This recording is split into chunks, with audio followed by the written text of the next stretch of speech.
Hi guys, Tom Shue here, and I'm back. I'm back from vacation. We went out to Yosemite and spent a week, and it's been my real first vacation in probably close to a decade.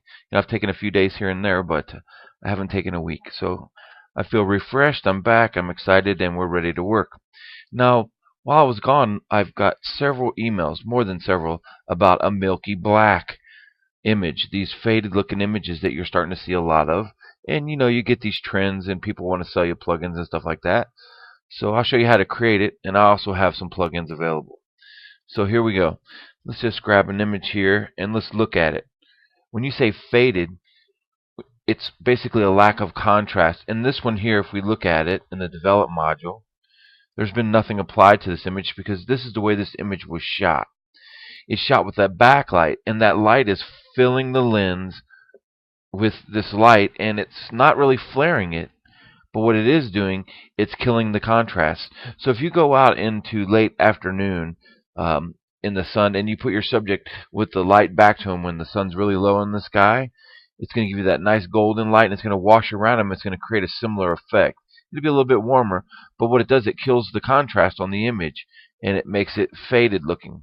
Well, we're going to go ahead and recreate that look. There's another one you can see, kind of a backlight issue here, and not really an issue, a backlight situation, and it creates that kind of faded look.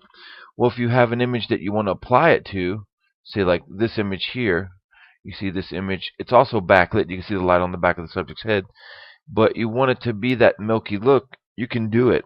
And let's just jump right in here. If you go down to your curves in the develop module, okay,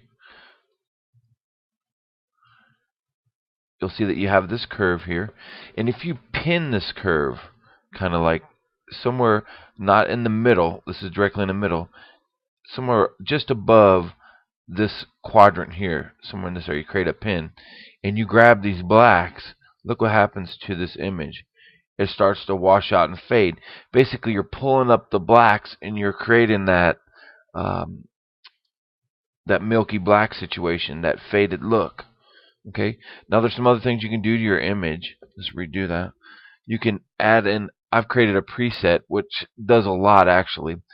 We'll grab this and we'll apply this milky black. Now you can see the tone curve that I applied with my milky black, but I also went into HSL and I changed a lot of the settings for saturations and colors. Now I created 3 presets here. I mean, basically to do it, you just use your tone curve and you're just basically pulling up the blacks.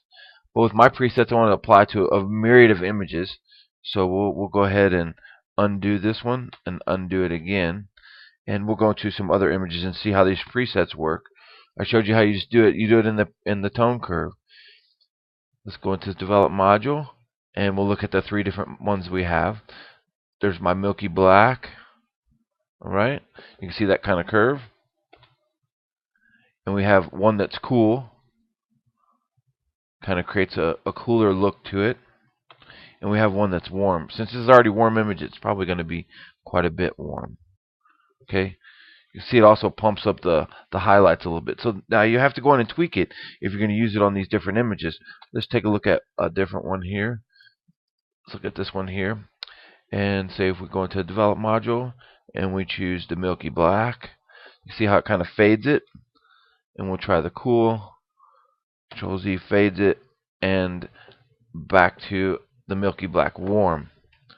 So depending on how your image is developed, you might have to adjust it accordingly to adjust the highlights so you don't blow them out. So we'll go back into, say, this one here, and we'll try the milky black. Looks kind of cool. This is really good for images that are naturally lit and the warm. Okay, so if you're interested in this kind of look, you can adjust your tone curve. Again, in my presets that I have available, they have quite a bit of adjustments done to them. You can see, looking at the HSL in the color, even I've adjusted some of the hues, the tone curve. I've applied, different white balances based on the one you choose. It goes in and adjusts the clarity and saturation and vibrance a little bit. So there's more to it than just a tone curve to refine my preset, but the basic principle is the same, is you pull up that black tone curve. So that's it. I want to thank you all for spending some time with me today. I'm glad to be back, and I hope to see you all real soon.